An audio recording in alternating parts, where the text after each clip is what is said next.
mengusap sepatu ketika berwudu. Di hadis nomor berapa ya? 64 ya.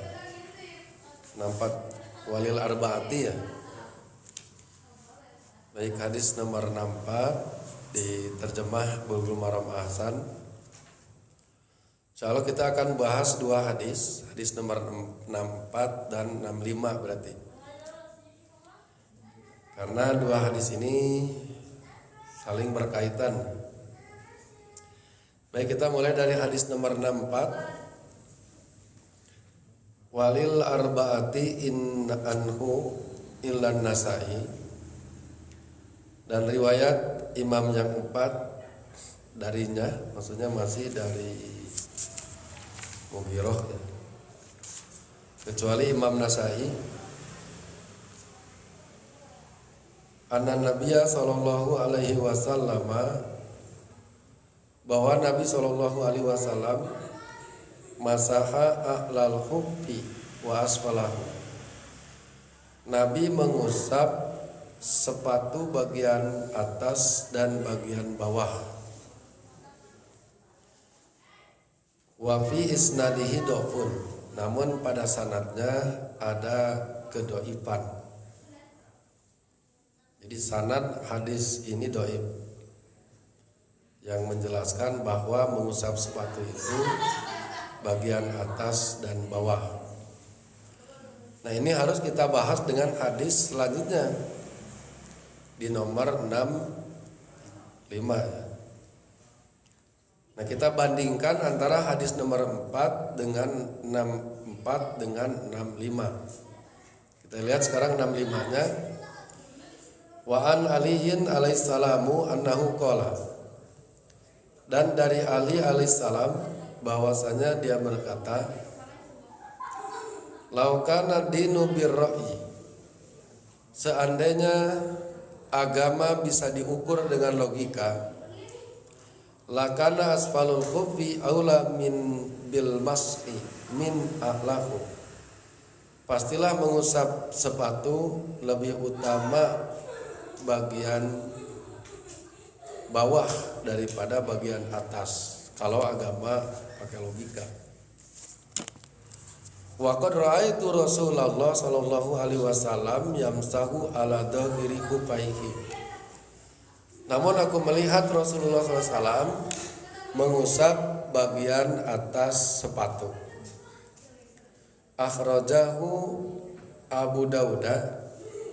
Dikeluarkan hadis tersebut oleh Imam Abu Dawud bi isnadin hasanin, dengan sanad hasan.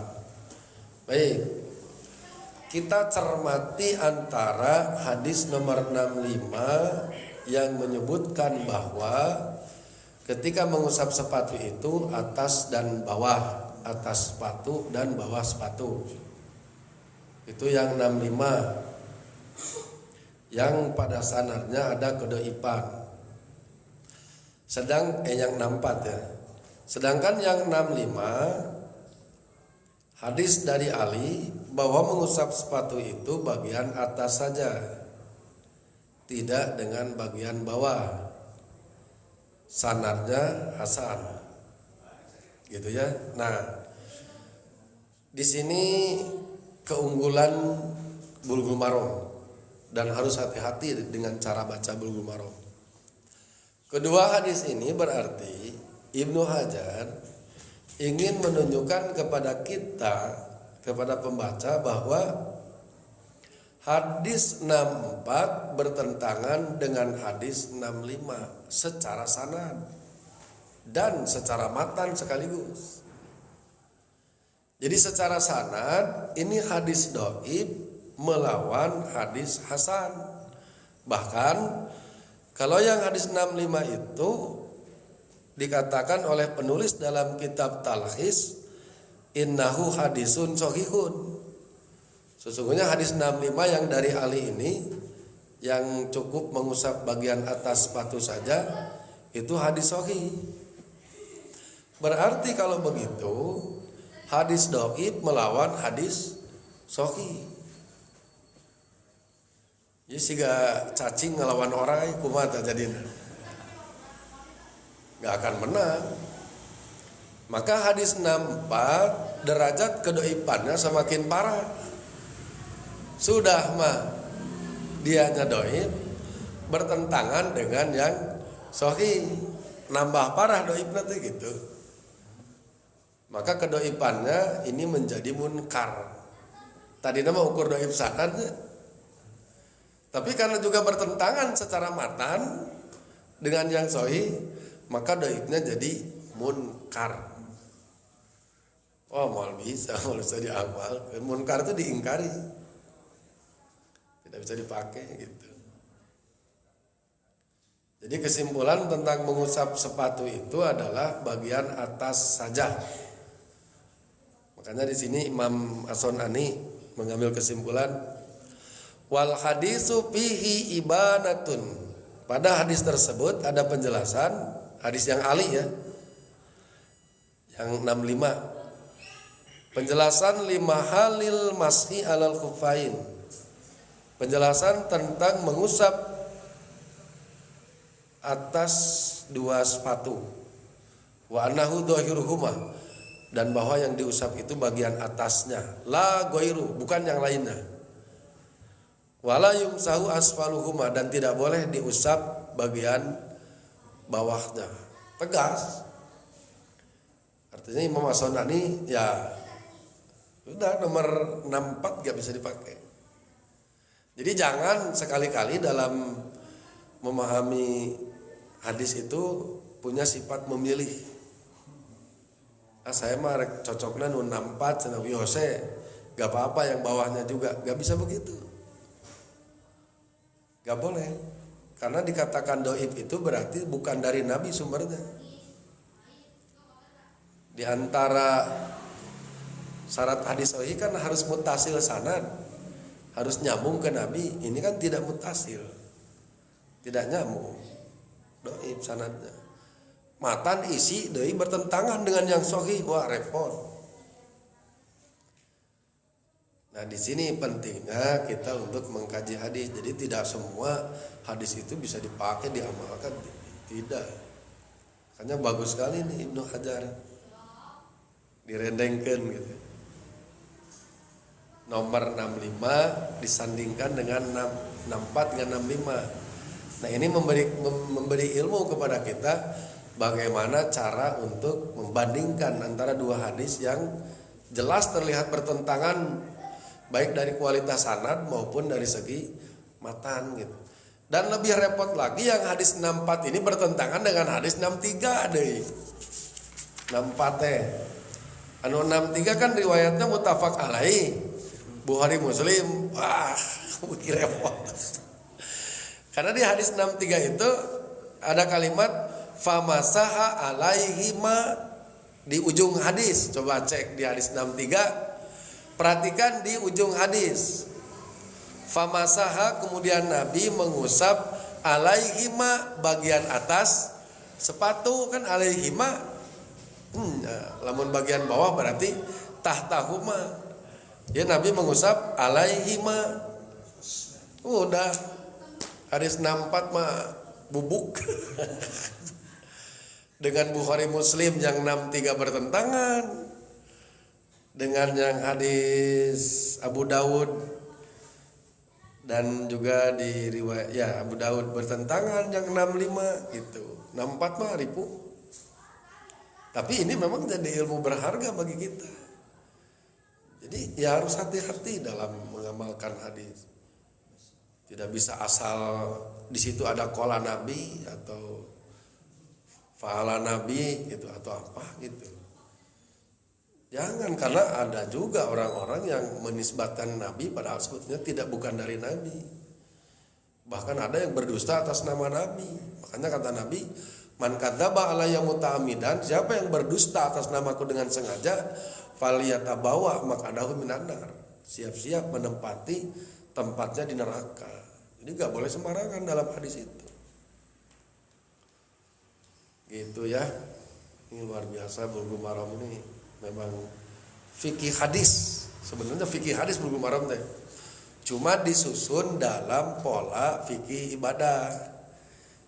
Pembabannya itu, penyusunan babnya itu mulai dari toharoh kan, itu kan polanya pola ibadah gitu, dari bersuci dulu gitu. Bersuci juga dijelaskan dari air dulu, nanti wudu, tayamum dan sebagainya sampai nanti sholat.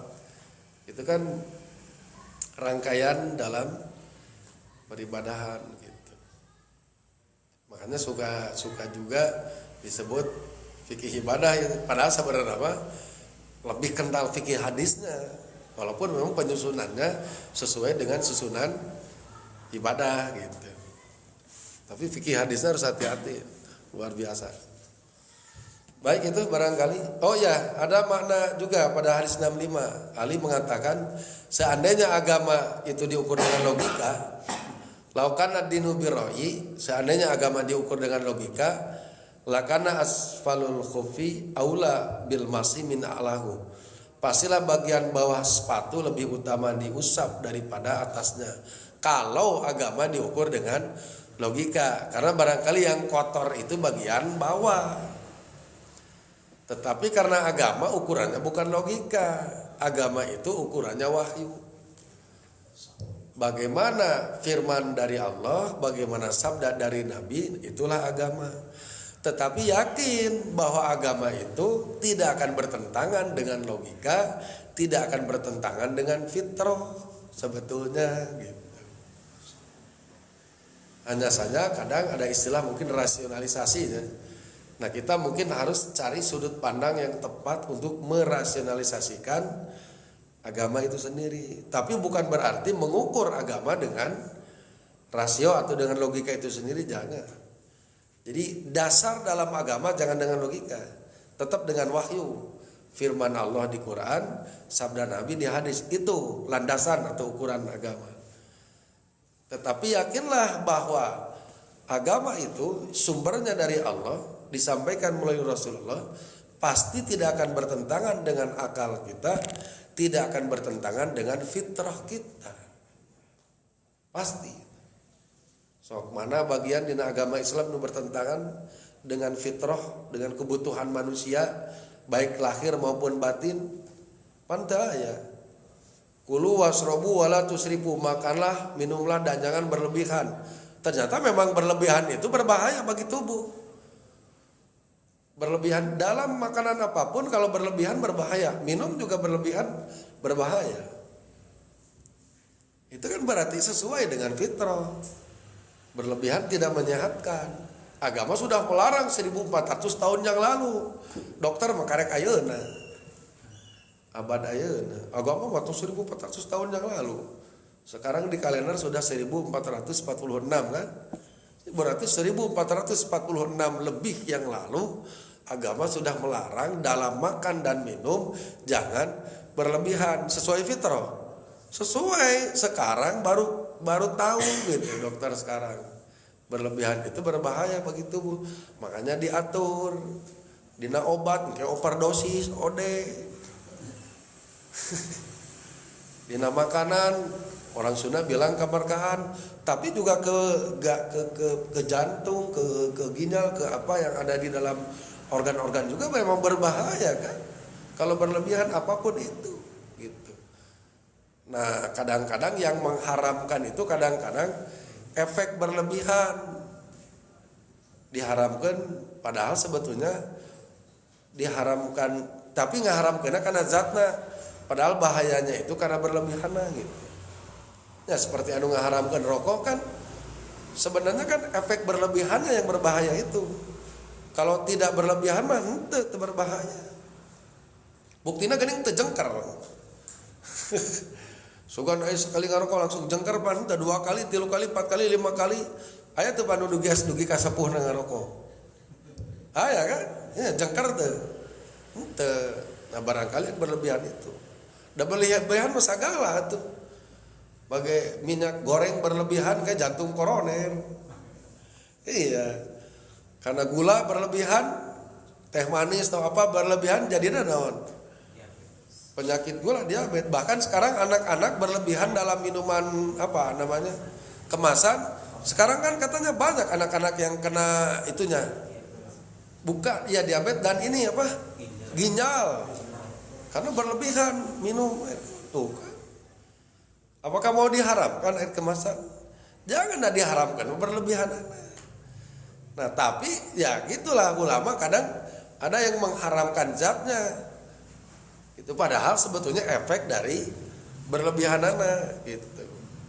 Gara-gara berlebihan karena minyak goreng jadi jantung koroner, haramkeun minyak goreng tong gitu itu. Dan diharamkan lagi berlebihan pan wala tusrifu. Nah, gitu. Jadi pokoknya tidak akan bertentangan dengan fitrah dan dengan logika. Itulah agama. Walaupun dalam beragama jangan dilandaskan, jangan didasarkan pada logika, gak boleh. Tetap agama landasannya wahyu. Kalam Allah dalam Quran, sabda Rasulullah dalam hadis. Baik, itu barangkali yang bisa disampaikan untuk kajian Bulughul Maram. Mungkin sebelum ditutup ada pertanyaan dulu, silakan.